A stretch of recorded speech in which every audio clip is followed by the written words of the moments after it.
From Tokyo, Japan, hello and welcome to the 11th Tokyo International University Global Dialogue. We are delighted to welcome Dr. Timothy Wittig with us today, who will discuss geopolitics, global wildlife trafficking in the 21st century.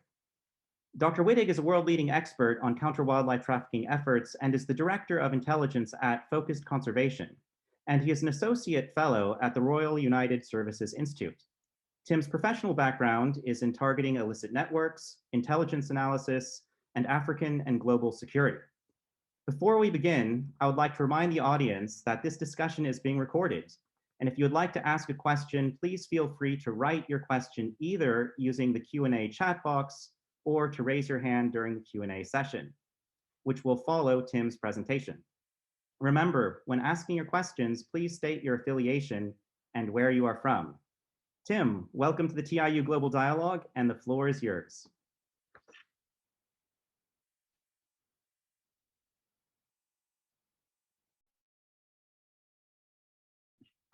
Thank you very much, Chris. And sorry, I had to unmute myself for inviting me to speak to your esteemed audience today. I'm be looking forward to talking about geopolitics and global wildlife trafficking in the 21st century, with a focus on Africa, China, and transnational organized crime.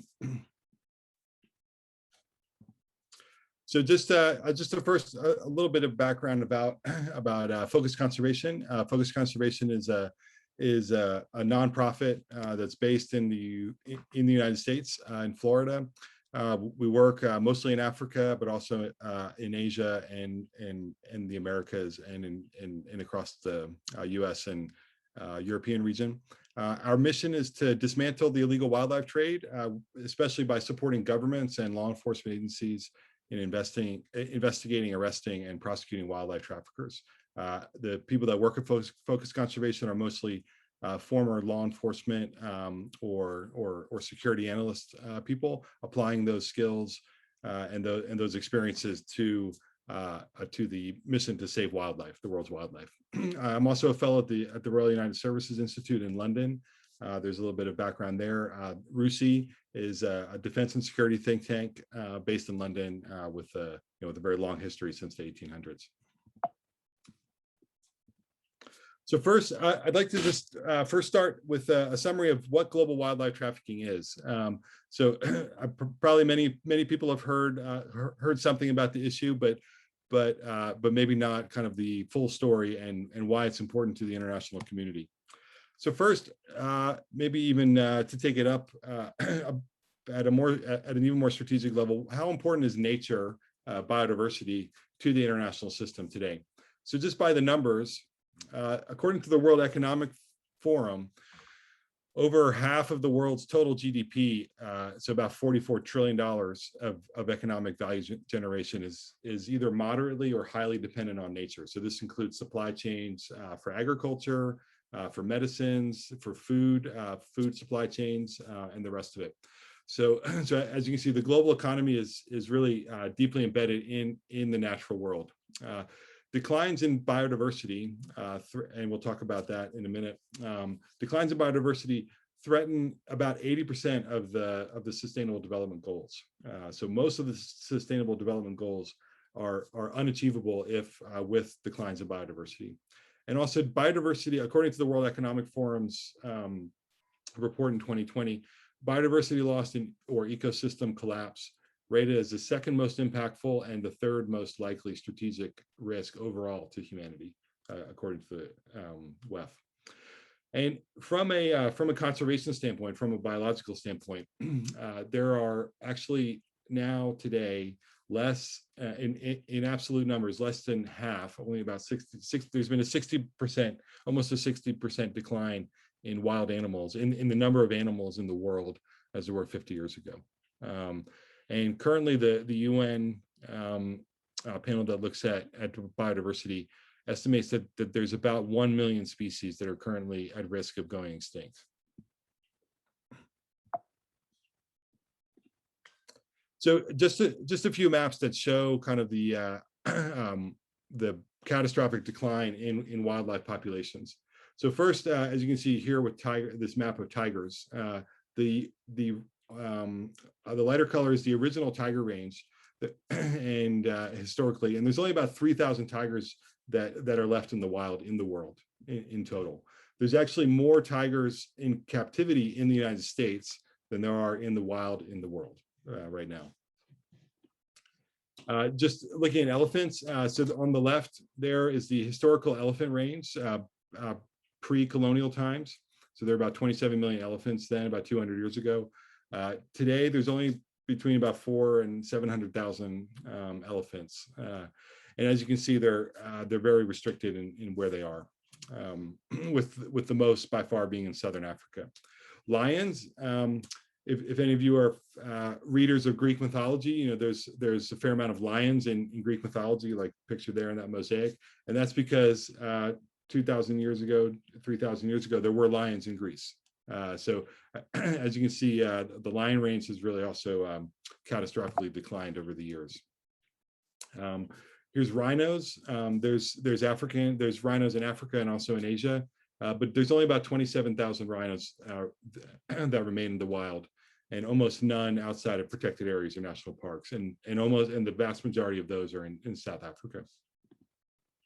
Same thing with hippos, and then on the right is with bison, the American bison. There used to be billions in bison that used to roam the Great Plains of the United States and North America, but now they're only in a very few places.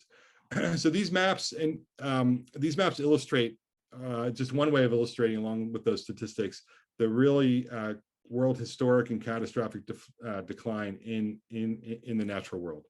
So this is driven by a number of things. Most especially habitat destruction, pollution, climate change, but also wildlife trafficking and poaching. Okay, so on this issue, so hunting and trading in wildlife has been around since the beginning of humanity. Okay, and so this is and this is not what we're talking about when we talk about wildlife trafficking. Okay, what we're talking about is trade, an industrial scale, globalized, criminal, and professionalized trade in wildlife. So just to give you some scale of what we're looking at with this, so if you include, if you look at the illegal trafficking of animals worldwide, so just fauna, you're looking at about an illicit trade that's worth about $15 to $20 billion a year. If you include timber, if you include illegal timber, that pushes it up to about $100 to $150 billion a year. And the World Bank, in a report that I contributed to a couple of years ago as well, the World Bank estimated that the true real cost to countries or to the world of the illegal wildlife trade, including in this case illegal fishing, is actually probably over $1 trillion per year. Okay, so as you can see, it's a massive illegal industry with huge economic impacts, and therefore, unsurprisingly, a lot of very important geopolitical implications. So what we see with global wildlife trafficking, to use the proverbial iceberg, is analogies that what we see is often individual poachers or smugglers, arrests or seizures. Maybe news stories about elephants or rhinos being killed in Africa, or charismatic species, or maybe the illegal trade in big cat skins and or live animals, live primates, or things like that. And also really an issue that is primarily an issue for environmentalists. Okay, but if you look at what lies beneath this, the true story of global wildlife trafficking is that wildlife trafficking is actually very closely tied to the emergence of zoonotic diseases, pandemics, to financial crime, transnational organized crime, corruption and kleptocracy, and also corporate risk and corporate malfeasance, but also a really interesting opportunity to create really positive impacts on society. So my own career, Chris and I have been colleagues for a long time, since we were doing our PhDs, and my original PhD work was on, my original academic career and professional career was on terrorist financing, the financing of terrorism, security studies, and looking at that. And actually, I got into conservation originally because one of my roommates, one of my flatmates when I was doing my PhD was a conservationist, a biologist, and he had lots of stories about tracking poachers and looking at arms movements through protected areas in national parks. And I thought, wow, that's really interesting, and that's exactly what I'm interested in academically. And the more I researched it and the more I got involved, is that I realized that actually this issue of wildlife trafficking is not only an incredibly important issue of itself, in itself, especially in terms of illicit networks and the global context of transnational organized crime and corruption, but it also ties into so many other core issues of international relations and global politics and geopolitics and security and Africa-Asia relations and North-South relations and everything else. And also just from a personal standpoint, I've found it very satisfying working in this area, because the space is primarily or has been until recently mostly the purview of environmentalists and biologists and scientists, natural scientists. And so actually the type of research that security specialists do and international relations and political scientists do is actually very, very needed in this space. So it's a great, it's a very personally and academically rewarding area to do research. So just returning to the importance of wildlife trafficking to the international system. Wildlife trafficking is also a major driver of zoonotic diseases. So COVID-19, although there's still scientific debate on the exact origins, it is a zoonotic virus so something that spilled over from animals. Other zoonotic viruses are HIV, Ebola, the original SARS. And these this zoonotic spillover is it's driven by, it happens at these what scientists call novel interfaces. So where the natural world or different species are interacting where they wouldn't normally do so in a natural environment. So like wildlife markets at the frontiers of habitat that's being destroyed from like logging or mining, industrial agriculture, and running through all that is corruption, okay, and crime. All those novel interfaces. So as you can see, wildlife trafficking and the illegal trade in wildlife and the illegality, kind of the criminal and corrupt ecosystem that is around the trade in wildlife is a major driver of zoonotic diseases. Okay. And underlying all this, obviously, is money. So the wildlife trafficking from a criminal perspective is actually a great business to be in. You can make a huge amount of money with trading illegally in wildlife, with very low chance that you'll ever go to jail or suffer any kind of lasting consequences. So just by comparison, prices for illegal materials and commodities, or really any commodity, fluctuates all the time. So some of these may not be exactly current, but they're still illustrative.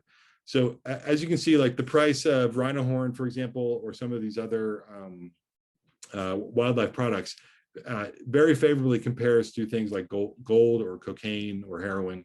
But if you smuggle a kilo of wildlife, of illegal wildlife, chances are you're not going to go to prison for as long as you will for smuggling cocaine, and there's a less likelihood that you'll get caught.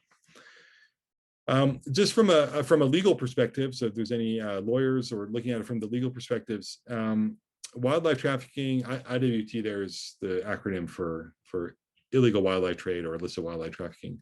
So wildlife trafficking is not just a crime through wildlife and forest crimes, but also it involves crimes that have to do with smuggling, corruption, tax evasion, money laundering, document fraud, arms smuggling, sometimes murder and other violence, racketeering, and bribery. So it's really so from a criminology standpoint, wildlife trafficking is a crime type that's on par with any other kind of major crime type today. Just so you can see, the U.S. probably has the most robust legal framework when it comes to wildlife trafficking, national legal framework. And as you can see here, there's actually only 2 wildlife laws in the United States, the Lacey Act and the Endangered Species Act. But most prosecutions, or many prosecutions with involving wildlife trafficking, actually are prosecuted in the U.S. with other statutes like smuggling, money laundering, conspiracy, obstruction of justice. So as you can see, this is this is a crime like all other crimes. Wildlife trafficking also converges with a lot of other threats and security issues and foreign policy issues. So just taking one, this is dated information from 2013, but this is a map. I did some field work in this region, and this is in northern Mozambique, on the border of Tanzania. And so that's what you see is the Niassa Reserve in Mozambique. That's it's a national reserve, kind of like a national park. That's actually the size of Denmark, and it's the red lines there were at that time the major ivory trafficking routes out of that area. And as you can see here, it really overlapped very closely with all sorts of legitimate trade and also other types of threats and transnational issues, including a major heroin importation route. This is a major area where opium and from Afghanistan and Pakistan are imported into East Africa, including into this region. Heroin, corruption. There's a lot of it's a major gas field there.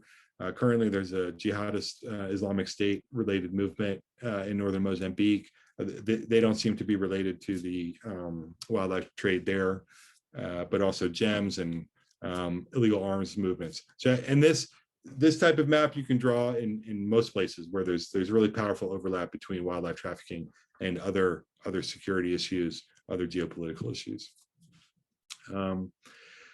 Shark fins is a great kind of illustrative exemplar for a lot of the nuances around this issue, because there's some products that are outright banned for trade. So like rhino horn is essentially controlled everywhere, but then most illegal wildlife trade actually sits on the in kind of a blurry area between, in some places it's legal, in some places it's illegal, depending on the species, depending on how it was caught, depending on how it's traded and what it exactly is traded and the details.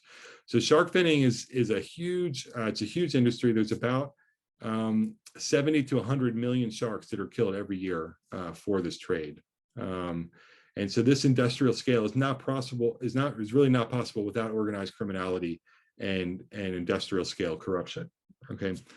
And so, and one of the often that the demand side for illegal wildlife is often put at the growing number of consumers in Asia. Okay, but I think it's an extremely oversimplified view of what is actually driving demand.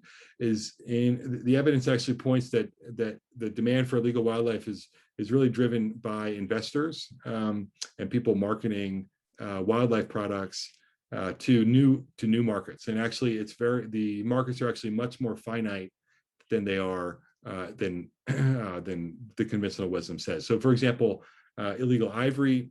It's often said that China buys most illegal ivory, but actually the evidence actually points to that there's big regional differences. So like there's very little trade in like Beijing and other parts of the northern China, and actually most of the trade is in southern China and also into Southeast Asia. And it's interesting too from the organized criminal perspective is that you have the same criminal networks or the same groups of criminal networks that are servicing those markets. So organized criminals often don't see the same borders that we draw on the map, and so that's definitely reflected in the illegal wildlife trade. Also, illegal wildlife. Another thing that's evolved over the years is that illegal wildlife is itself a vehicle for money laundering.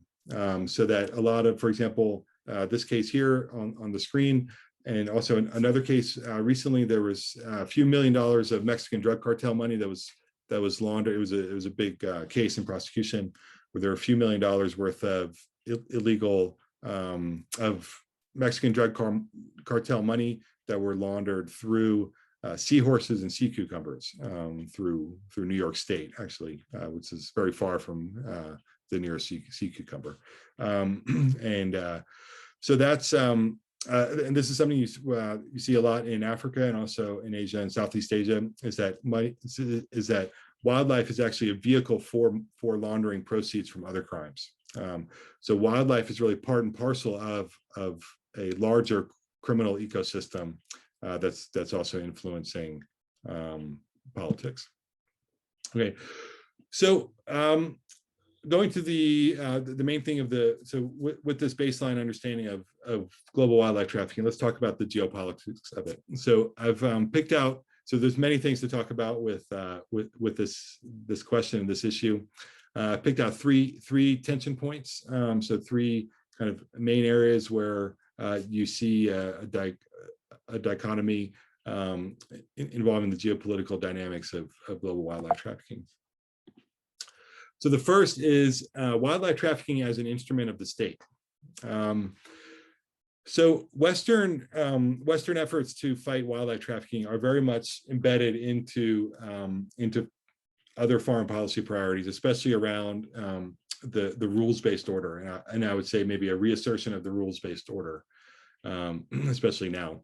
And so this, tying in fighting wildlife trafficking into anti-corruption efforts, into law enforcement capacity building with partners, with working with allies, Western allies of the West, and through international organizations to institute good governance regimes and things.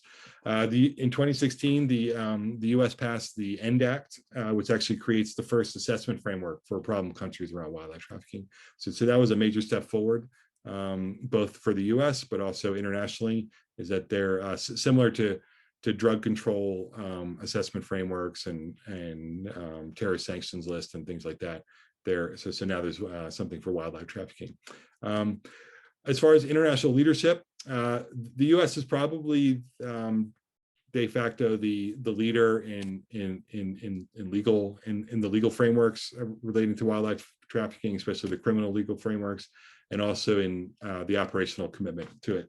Germany is probably the biggest funder when it comes to wildlife counter illegal wildlife trade programs, and the UK, I would, in my view, is probably the diplomatic leader. And although they're actually weaker on their enforcement of their own laws in the UK. But on the other side of that, wildlife trafficking itself, so that the actual trafficking and facilitation and complicity with wildlife trafficking is also an instrument of state policy, state foreign policy. So some examples here are there's extensive involvement of North Korean diplomats and intelligence officials through North Korean embassies, especially in Africa, with the trafficking of rhino horn and ivory and other illegal wildlife as a cash generation mechanism for the for the North Korean regime. Also, Chinese and Vietnamese, both Chinese and Vietnamese transnational organized crime networks and groups, so including the triads, but also several Vietnamese networks. They are heavily implicated in wildlife trafficking throughout Asia, Southeast Asia in particular, and also in Africa, and also relating to money laundering. And then there's also been numerous allegations of really close interaction and coordination, even direct coordination, between diplomats, especially from China, but also in previous years from Vietnam and other Asian countries with wildlife trafficking networks. Okay, so this includes diplomats, intelligence services, military officials, and also diaspora business communities, and also state-aligned organizations in Africa, in African countries, such as chambers of commerce and things like that. There was a case in Tanzania. There were several credible allegations. For example, in 2016, that during a state visit to Tanzania, the Chinese delegation actually went home with about 2 tons of ivory, illegal ivory, on the plane, on the presidential plane, and then now in some places, in some countries, it's wildlife trafficking seems to be a key mechanism for capital flight out of the country through the diaspora business communities. So the question is, to what extent is global wildlife trafficking a theater for geopolitics? Another geopolitical tension point here is about what's called bingos, so big international NGOs. That's the affectionate acronym. And so this is from a international relations perspective, is that NGOs are often included, so non-governmental organizations are often included in international decision-making when it comes to policy making, UN conventions, international conventions, standard setting, things like that. And they're included in addition to states because they have technical competence or they're representing some constituency that's not properly represented through state representation. Okay, and in the conservation space, these bigger international NGOs are they can be very influential and sometimes often more powerful than states themselves. But it raises a really interesting question, and do they actually have the technical competence around wildlife trafficking and the illegal wildlife trade?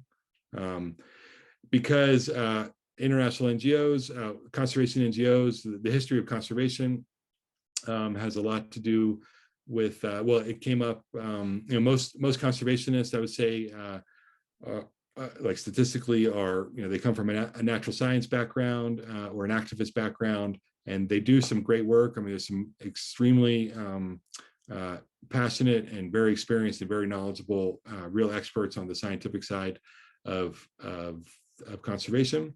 But as what wildlife trafficking illustrates from a conservation perspective and from an environmental politics perspective is that the problem is not, this is not a scientific problem. This is a human problem. It's a problem of politics and society. So do science-based NGOs or environmental activist NGOs, do they actually have the technical competence to address these very human and social and political issues, right? Moreover, in addition to that, there's been several scandals recently where some very big famous NGOs have come under very, very tight scrutiny around their human rights record and their use of force record, and also allegations that they're reflecting colonial structures and how they operate, but also in the types of conservation that they conservation solutions that they recommend and push. So I think this is actually a really interesting international organization debate. Is I think if you look at kind of 40, 50 years ago, there was a lot of debate kind of to say that we should go beyond the state and we should include more NGOs for their technical competence. But now I think there's maybe a reassessment and saying, do we have the right people at the table? Who are they really representing? And if those answers are not, the ones that we would expect, then how do we reform the process? I worked for a bingo for a couple of years. Actually, that was my kind of professional career entree into this field fully. And one of the things that I noticed as a social scientist, as a political scientist, is how unscientific a lot of these scientists, actually, science-based organizations were when it came to the human dimension, right? And so because they essentially tried to copy and paste a natural science methodology onto understanding human and political and social dynamics, which obviously is has a very kind of different scientific and methodological basis. So that's from a scientific basis perspective. So the third tension point that I'd like to raise is about what I've termed, or the term that I've adapted here is salami slicing.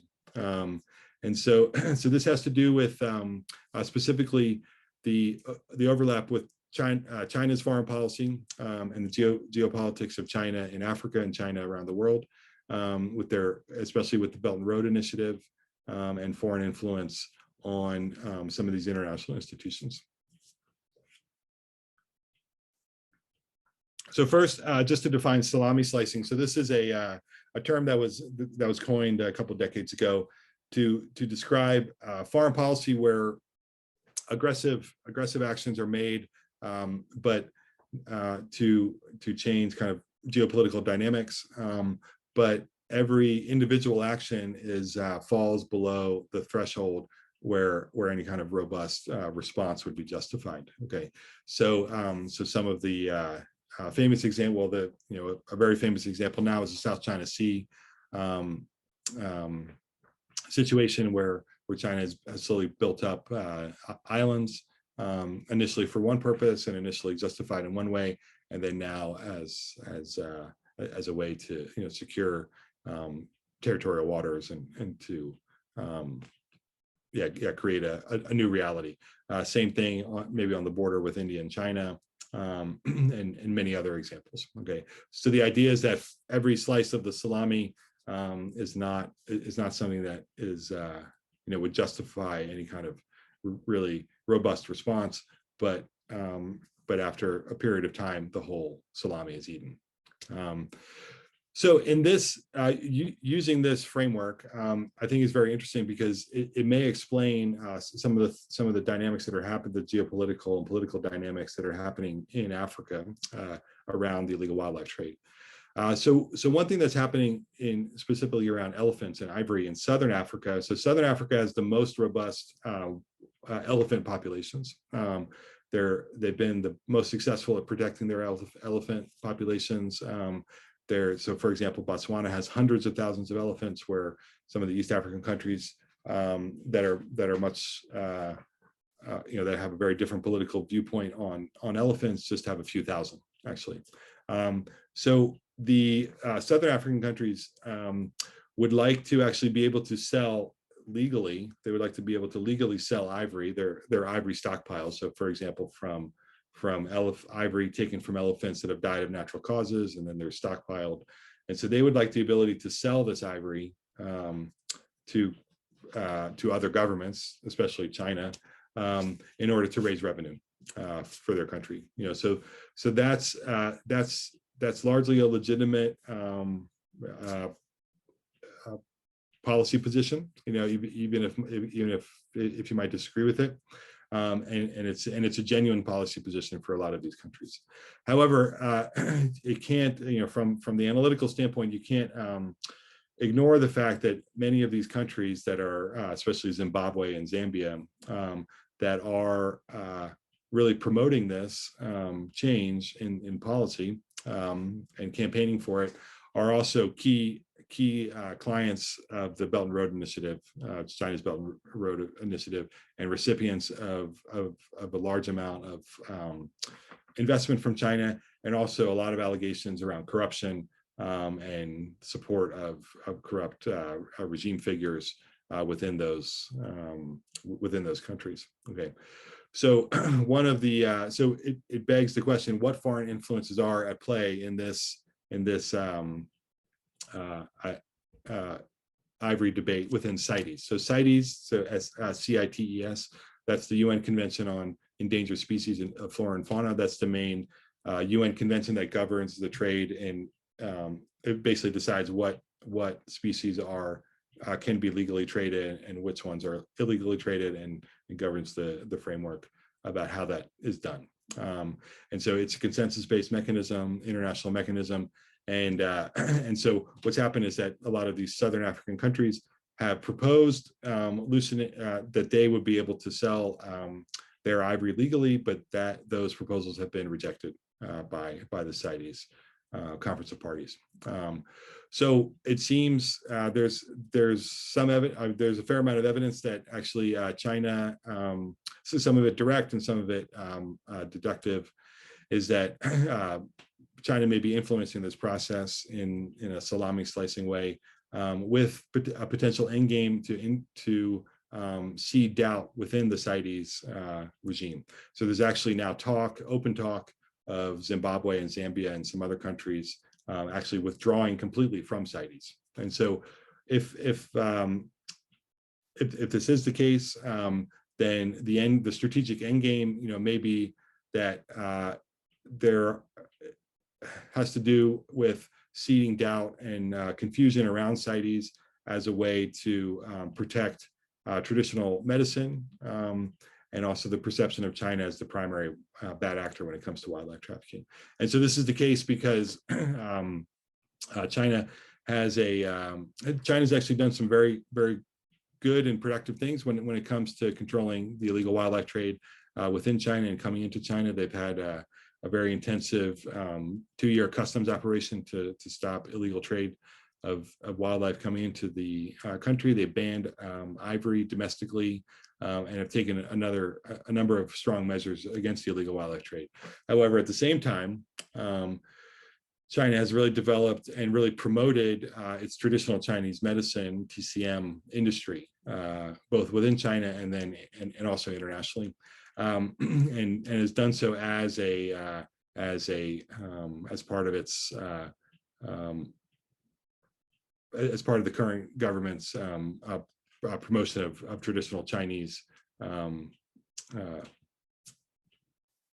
frameworks and policies. And so what what this has done is that there's actually very little legal supply to supply a lot of this traditional Chinese medicine. So what this promotion of TCM has done is actually create a large amount of illegal supply chains feeding into the TCM industry. And then also a lot of diplomatic pressure and geopolitical pressure against China in order to fix that. And so what this may be is that this is a way to kind of weaken CITES, because CITES is right now going through a big reform process. There's a lot of very legitimate and genuine criticisms of CITES and how it's governed, and so the timing is right to kind of institute this type of salami slicing policy or approach, if that is what is happening. So I'll wrap up there. I'll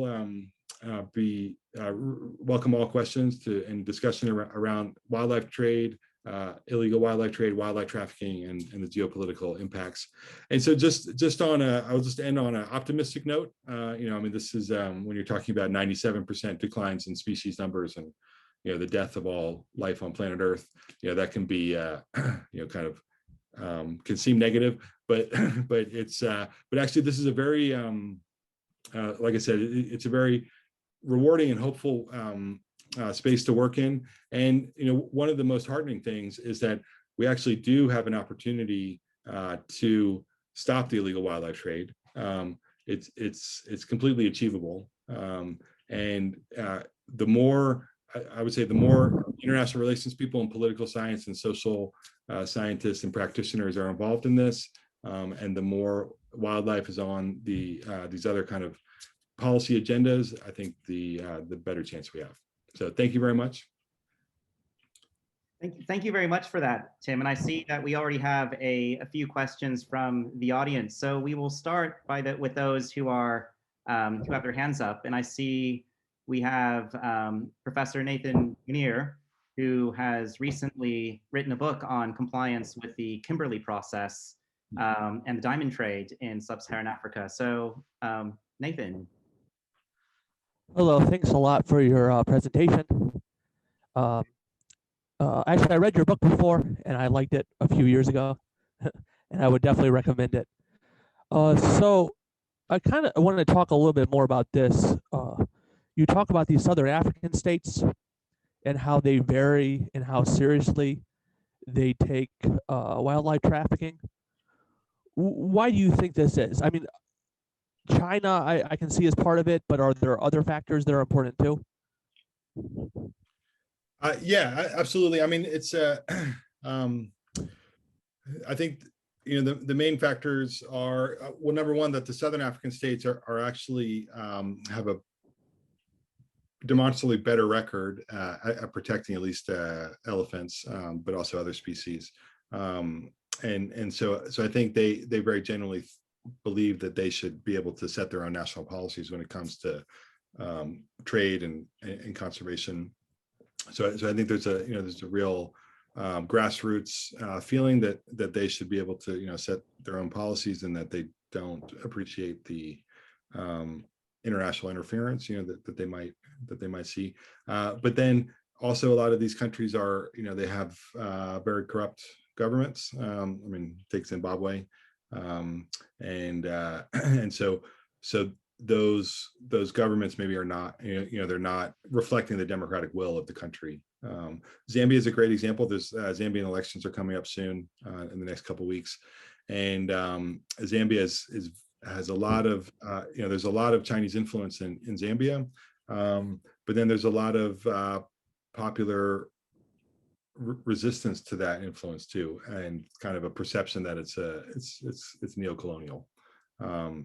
And so, and then in East Africa, East Africa has some, I would say it's more colonial in its conservation industry, and so it's more kind of tourism oriented, and you have some very famous conservationists and a lot of luxury lodges and things like that. In Southern Africa, hunting, trophy hunting is generally legal, and it's part of the conservation space. In East Africa, it's less so, especially in Kenya. So yeah, I mean, there's several dynamics there at play at the same time. But I think with the role of China, I think it's about or the questions I think that people are asking is how China seems to be navigating these different dynamics relatively well, and the West, from a geopolitical standpoint, the West is not. I would say the policy is more indifference or very narrow focus. So they're kind of missing the boat on a lot of this. One thing I was thinking of with this is that it might also be just kind of a matter of state capacity. I think like say Botswana and Namibia are better on this issue probably, and there are lots just stronger states than Zimbabwe and Zambia, I think. Yeah, that's true. I mean, that's definitely certainly the case. Yeah, Botswana, Namibia, and South Africa have very, a much stronger government capacity and state capacity for law enforcement and fighting wildlife trafficking. They have more mature conservation systems, or that are more effective now. But then on the other hand, Zimbabwe, I mean, countries like Zimbabwe, definitely, I mean, they could solve this problem if they wanted to. It's not, I don't think it's I would say it's more of a lack of will than the capacity. Thank you. Thank you very much for those questions. And I see we have another question that offers potentially a different perspective here. And Lisonia, would you like to ask this question and say a little bit about who you are and where you're from?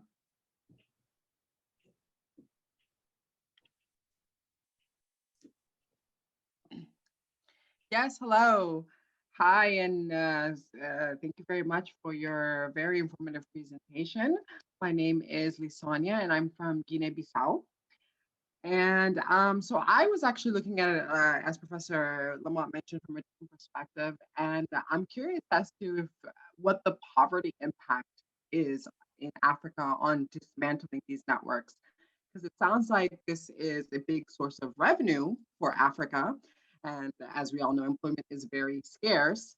So what kind of efforts are being put into sustainability of different animal species as opposed to the dismantling of the trafficking networks? Are there interventions, efforts from this perspective? So sustainability of the supply side and or maybe practices that would limit the impact on the animals.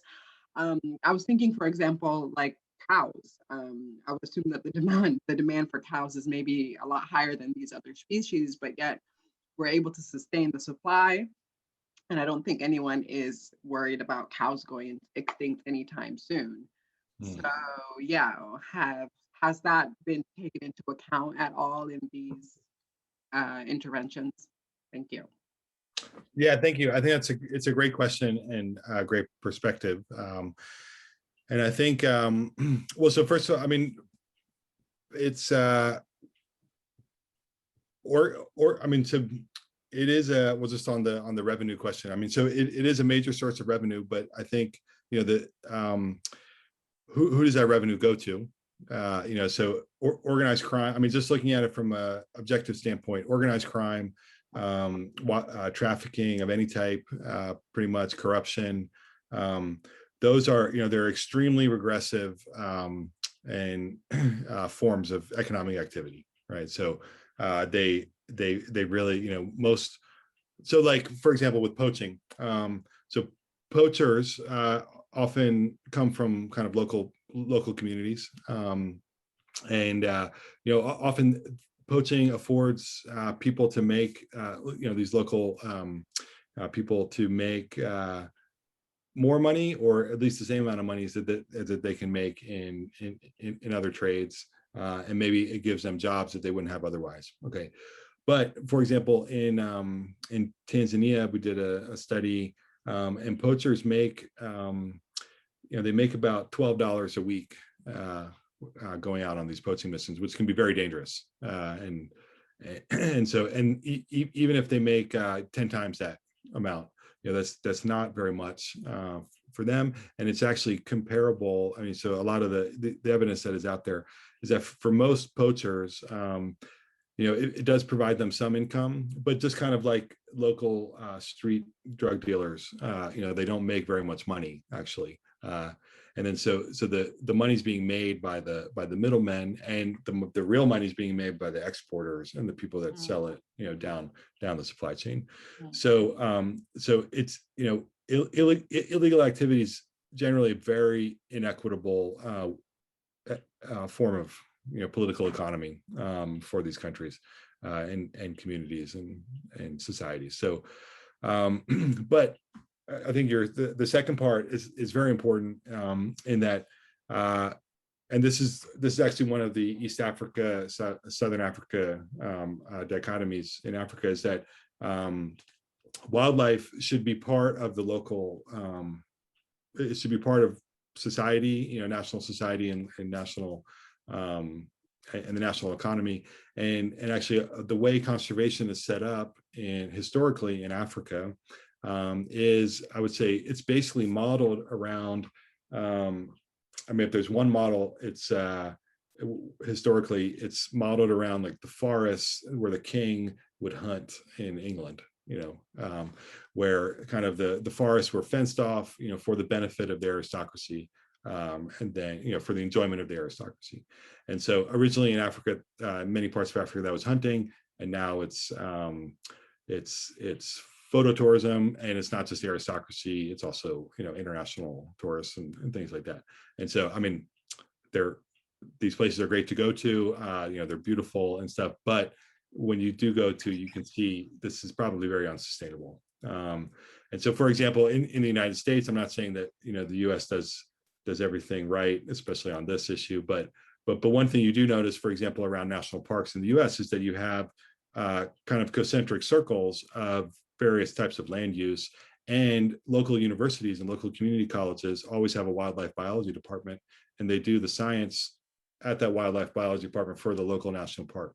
So actually the whole conservation field in the US employs millions of people, you know, and so but in Africa it doesn't do that, right? So it is a very hard argument to say sometimes don't poach if there's no alternative being offered, right? So I think, and there's no alternative being offered by conservationists, right? So I think that's one of the failures of, it's one of the big strategic failures of conservation in the environmental movement. And I think, you know, these questions, that's why it's a great question. And I think one of the really positive thing that's happening now is that these questions are starting to be asked, and they're starting to be taken seriously, where they have been marginalized for a long time. Thank you very much for that question, Lasonia. And next we have one in the chat that I'll just read to you from a student here at TIU who asks whether or not it's possible to say that Western states getting involved on the issue of wildlife trafficking could be seen as an instrument of the state to have greater control over other states in order to, for example, extract resources. Right? Is this a form of power?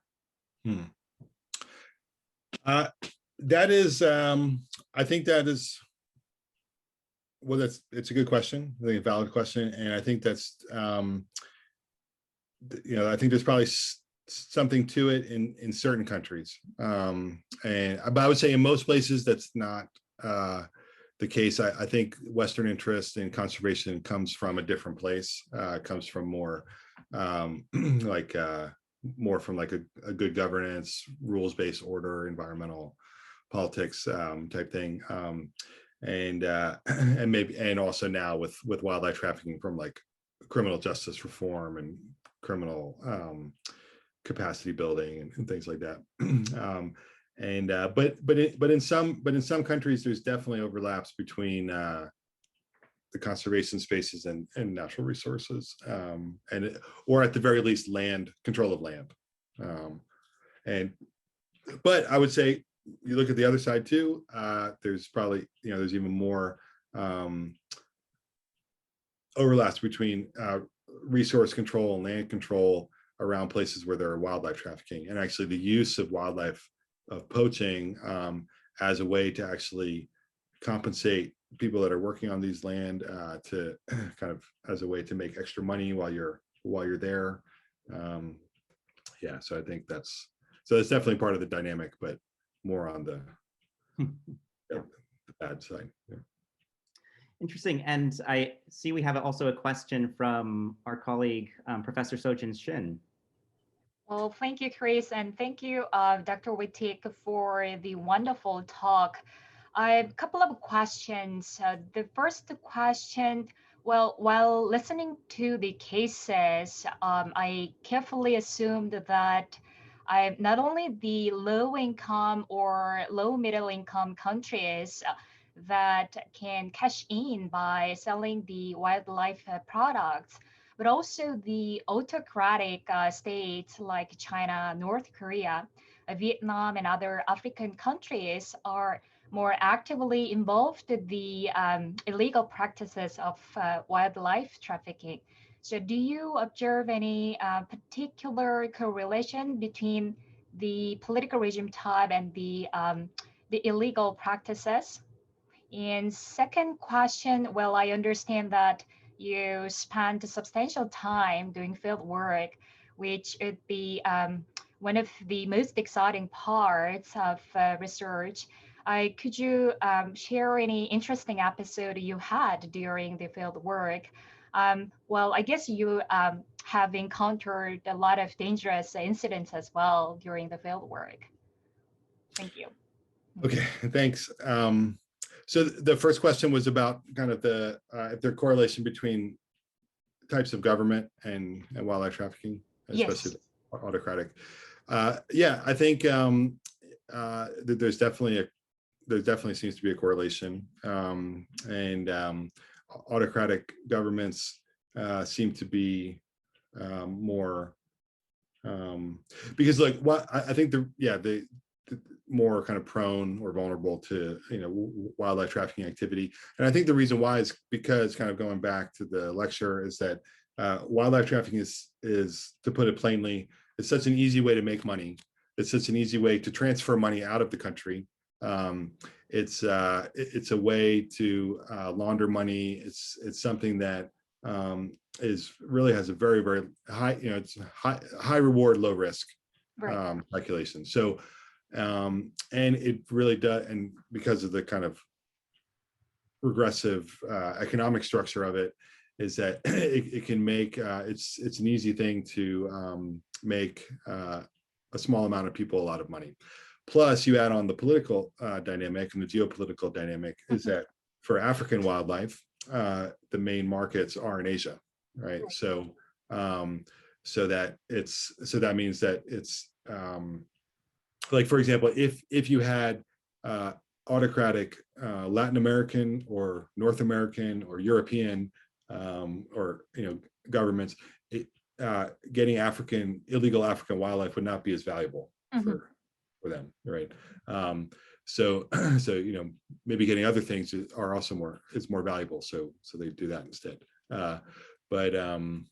Yeah, so I think that's where kind of there's kind of a natural coming together there.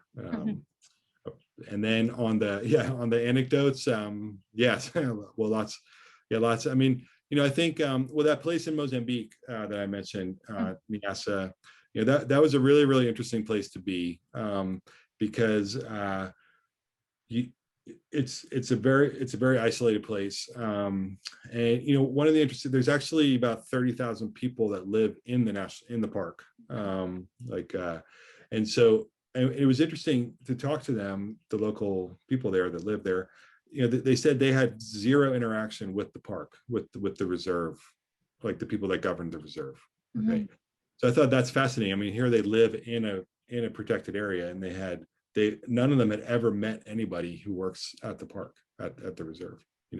So they were really completely divorced from the whole thing, except for sometimes getting shot at because they were out in the bush, collecting honey or fishing or maybe poaching, what we would just call hunting.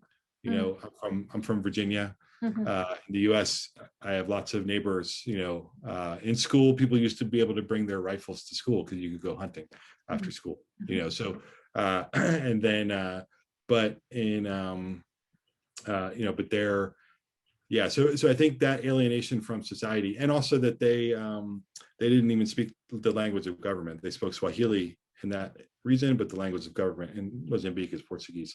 So all of those types of things, it's just very powerful to kind of see that, and it's much more complicated than it seems.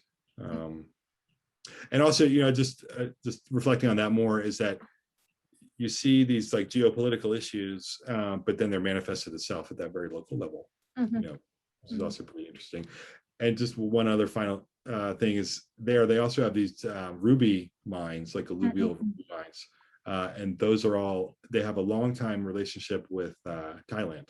So actually met a few Thai people there, because they for a long time had sourced rubies from that specific.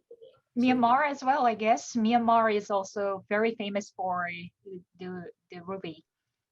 Oh, really? Huh. Yeah. Which is called, I think, pigeon ruby. Well, yeah.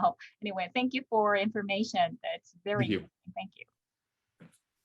Thank you so much for that, Sojin. And I guess if we have a moment, we've got several more questions left, but I can kind of group them maybe. So kind of the first two related questions are, I guess, how do you view, or how does your organization view kind of wealthy trophy hunters from abroad who go to places like Africa and hunt for pleasure? And also kind of related to that is, isn't like that one student is asking from Sri Lanka, kind of that aren't these things like ivory like luxury goods? So how is there such a large demand? And I guess they're both kind of related. Is this kind of a elite centered kind of view of wildlife trafficking? Yeah. So actually, let me take the second one first. So, yeah, maybe, I mean, I did maybe a little bit of a disservice because we've been talking mostly about ivory and rhino horn, these kind of iconic species. But wildlife trafficking really encompasses all species, right? Almost. I mean, so there's a huge amount of trade in all sorts of different species, and so I mean that's why there's 1 million species at risk of extinction. And so I mean that includes, like I said, like sea cucumbers, seahorses. There's Germany, and also we've been talking mostly about Africa and Asia, but actually like Europe and Germany especially is a huge market for illegal reptiles and birds. The US is a huge market for illegal wildlife from Latin America, so mostly birds and pets and things. Primates and big cats. The Middle East is the big market for that, especially live. So yeah, but it is, it is a lot of it is elite driven, like the demand. And so, but I would say it's finite. They're kind of very, very finite marketplaces, right? So it's seen as this big global issue and therefore maybe unsolvable. But actually, if you look at every species, there's a very specific market dynamic there, right? So like big cat skins, they go to, the Gulf, Saudi Arabia, UAE, Kuwait, to some very influential people that, are probably untouchable in that sense, but then also, lots of other people. And then for private zoos and for Instagram pictures and things like that. And then, like the exotic pet market is a huge driver, that's especially in Europe and North America. In Vietnam, they've done studies actually, and this is actually something where also the conventional wisdom is probably a little bit incorrect.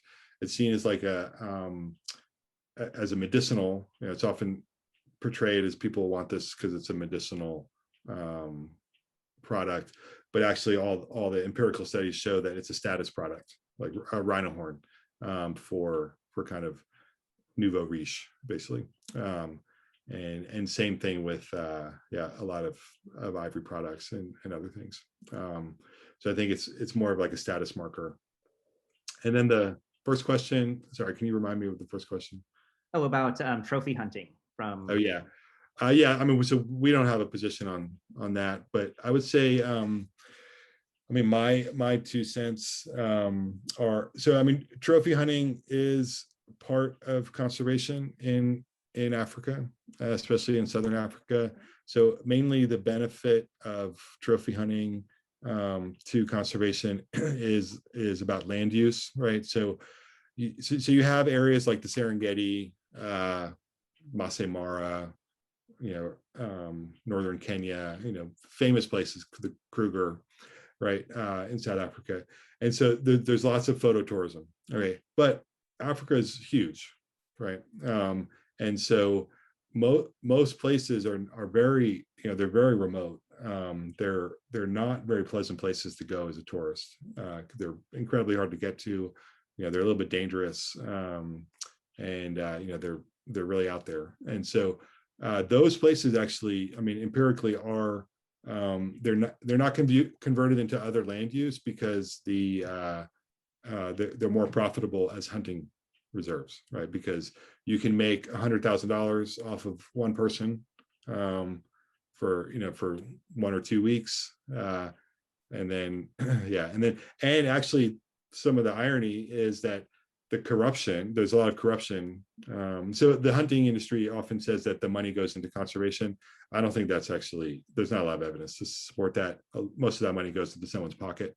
But the reality is that the people whose money that, like the pockets that it goes to, are the people that actually say that we're going to keep this land wild and not convert it into agriculture, right? So that's one of these ironies about this issue. Like some of the best protected areas in Latin America are the ones controlled by drug cartels. Not saying that that's the policy recommendation. It's just a fact.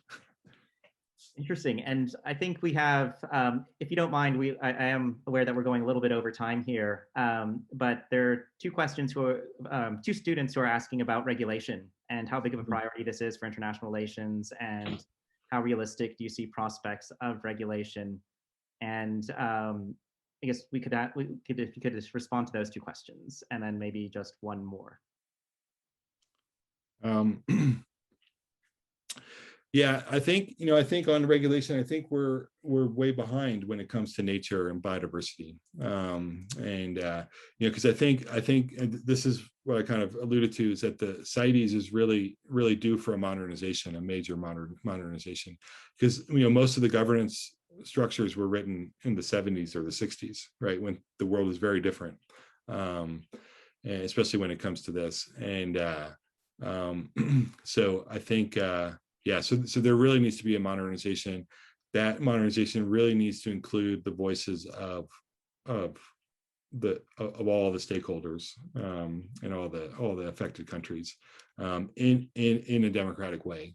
So I think that's one of the there's a lot of corruption in Africa and Asia, okay, but there's a lot of, if not corruption, perverse incentives, within the conservation industry too, right? In the conservation space. So, and a lot of self-interested factors, right? So I think the challenge of regulation is a big one. I think what's been most successful is actually not having separate regulation for biodiversity, for wildlife trafficking, is to put wildlife on, is just to make wildlife part of existing regulations that are effective, right? So instead of having a new convention on wildlife trafficking, why not just include wildlife trafficking in CTOC, in the UNTOC, the UN Convention on Transnational Organized Crime, right? That type of stuff has always been much more effective. Make it a Security Council issue, make it so kind of put wildlife and biodiversity just on other agendas. That's a much more powerful thing. Banking regulation. I mean, this is actually some work we've been doing, is making it a crime, making it a predicate crime for money laundering, so that then banks are legally obligated to look at it. And, so I think that's probably more effective than creating new regulations. Just put it on the existing agendas. Thank you very much for that. And that is a important observation about kind of tying this into perhaps other issues which would trigger kind of greater compliance and scrutiny, such as kind of financial and banking, from the financial and banking industries. We've got one last question. You kind of answered the second question, and it's from a student from Vietnam, Han Nguyen, who asked about kind of just what shadow does kind of the history of colonialism and imperialism cast over kind of the conservation industry, because she points out that kind of a lot of this is about kind of conservation actors from the West and doing conservation, and kind of in cases that are in states that are post-colonial. I mean, I think I think colonialism kind of frames, maybe a way to put it succinctly is that it frames everything but determines nothing. So I think it like in Africa specifically, colonial conservation is structured in a very colonial way, right? And historically it comes from that, right? And you look at, you can be very selective with your history, so you can say like the wildlife populations really declined and now we're helping them come up. But like you saw on that elephant map, if you take it back 200 years, 300 years, okay, the wildlife was fine in Africa until the Europeans arrived, and so there was no problem with conservation. Europeans arrived, massive drops in massive slaughter, massive changes in the political economy, all of which had real damaging effects on the natural environment. And then now, the Westerners are back, or they're still there, and they're saying, okay, we'll fix it. You can't be trusted to fix the problems that we created. So but then so I think there's something to that. However,